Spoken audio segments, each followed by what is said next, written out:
তো এই প্রতিবেদন বের হবার পরে আপনার মায়ের সঙ্গে তো অবশ্যই আপনার কথা হয়েছে, অবশ্যই কথা হয়েছে। উনি কি বলেছে এরপরে? আমার কাইন্দা দিয়া কয় আমি কিতা করছি যে আমি নিজেও কইতাই না, কয় আমার শয়তানও দোষে এইটা এটা কইতাছে। পরিচয় কেন গোপন করলেন? ওইখানে দুইটা বিষয়, ওইখানে আমার ভাবিও ছিল, আমি মনে হচ্ছি ভাবির কথা। আর বিয়ে করছি আমি চাচ্ছি না আমি বিয়ে করছি এটা অনলাইনে জানুক, আমি চাচ্ছি না আমার বউরে দেখাইতাম। আমি বিয়ে করছি তো করছি, এটা বিয়ে করলে কি আপনার দেয় তো আমার। সাংবাদিক যার কাছে গিয়েছিল উনি কি আসলে আপনার স্ত্রী ছিল? ওইখানে তিনজন মহিলাই ছিল। তিনজন মহিলা ছিল? কে কে? একজন হচ্ছে আপনার স্ত্রী, আর দুইজন ভাবি ছিল। দুজন ভাবি ছিল, মানে যার কাছে গেছে আপনি বলতে চাচ্ছেন যে উনি আসলে ভাবি ছিল। আসলে ওইখানে এই ব্যাপারটা হয়েছে। আপনার বাড়িঘর নিয়ে তো প্রশ্ন উঠেছে, বলছে যে আপনি রিপন মিয়া অনেক টাকা কামান, লাখ লাখ টাকা কামাচ্ছেন, তারপর হচ্ছে 5 স্টার হোটেলে ঘুরছেন, বিদেশ যাচ্ছেন, এত টাকা পাচ্ছেন কোথায়, বা এই টাকা যদি আসেও টাকাগুলো কোথায় যাচ্ছে, এগুলো নিয়েও অনেকে প্রশ্ন তুলছে। আসলে আপনি কেমন টাকা কামান সত্যি করে বলেন? হয়তো আপনারা মোটামুটি সবাই জানেন ফেসবুক থেকে এখন কিন্তু টাকা দেয় না। ঘোরাগাড়ির যে শখটা, এটা মনে ইচ্ছা তেমন লাগে। আর আপনার ঘোরাগাড়ি করলে আপনার মনে করেন লাখ লাখ টাকা কোটি কোটি টিয়া জায়গায়, এমন কোনো বিষয় না। আর ফেসবুক থেকে তেমন কিছু টাকা একটা আসে না, আসে মোটামুটি যেটা আসে আমি মোটামুটি একটা চলতে পারি। আর এর পাশাপাশি আমি কাঠমিস্ত্রি কাজ করি। আমি কি আপনার বুঝাইতে পারছি বিষয়টা? হ্যাঁ, না এখন ওই যে অনেকে যে প্রশ্নটা যেভাবে আসলে আসতেছে, আমি বলতে চাচ্ছিলাম যে আপনি তো কন্টেন্ট বানাচ্ছেন, 5 স্টার হোটেলে শুয়ে দেখাচ্ছেন, বিদেশ যাচ্ছেন, তো তখন অনেকে প্রশ্ন উঠছে যে রিপন যদি টাকাই না কামায় 5 স্টার হোটেলে থাকছে কিভাবে, বিদেশ যাচ্ছে কিভাবে, এই টাকাগুলো আসছে কোথা থেকে? ও এইটা আমরা স্পন্সর বুঝেন, স্পন্সর আছে না, আমরা স্পন্সরের মাধ্যমে ঘোরাগাড়ি করি। এগুলি মূলত ঘোরাগাড়ির জন্য মনে ইচ্ছা শক্তি তেমন লাগবে। আপনি টিয়া থাকলে আপনি ঘুরতে পারেন না, আপনার টিয়া আছে আপনার বয়স নাই, আপনি ঘুরতে পারেন, এইটা আর বিষয়।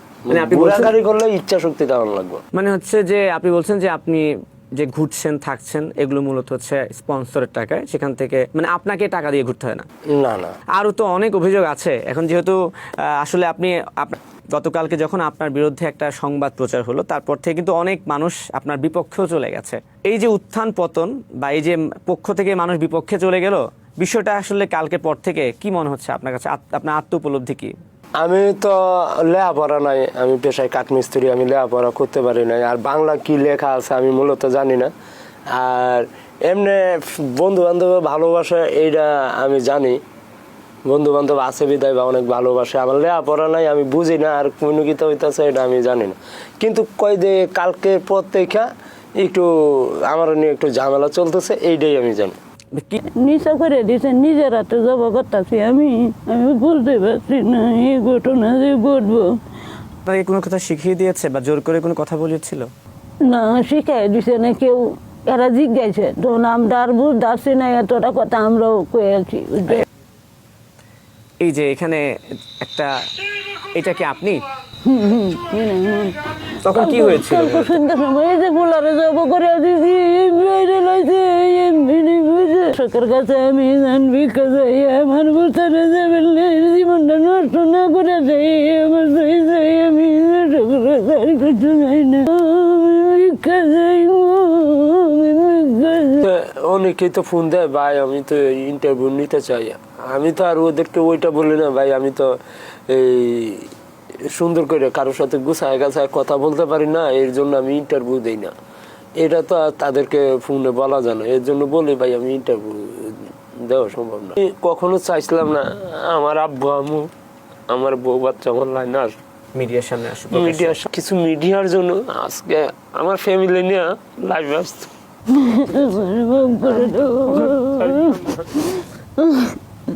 উপস্থিত আছেন রিপন ভাইয়ের ওয়াইফ, তার নামটা হচ্ছে চম্পা। একটু তার সঙ্গে কথা বলবো। কেমন আছেন ভাই বলেন?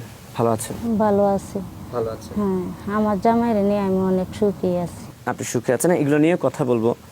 রিপন ভাইয়ের সঙ্গে তো আপনার বিয়ে হয়েছে, সংসার হয়েছে, বাবু আছে আপনাদের। আসলে আপনাদের পরিবারের সংসার সুখে না কেমন, বা রিপন ভাই সম্পর্কে আপনি আপনার কাছ থেকে কিছু জানতে চাই, কেমন বলুন আপনি। আমি দুই পোলা, একটা মেয়ে একটা ছেলে লইয়া আমি তারে লইয়া আমি অনেক সুখী আছি। আচ্ছা, কিন্তু মানুষের যেটাই কোক না কোক আমি কেন কানে নেই, কানে নেন না। আচ্ছা, বিয়ে হয়েছে সে কতদিনে? আমারে অনেক ভালোবাসে, আমিও তারে অনেক ভালোবাসি। সাংবাদিক গিয়েছিল, হ্যাঁ।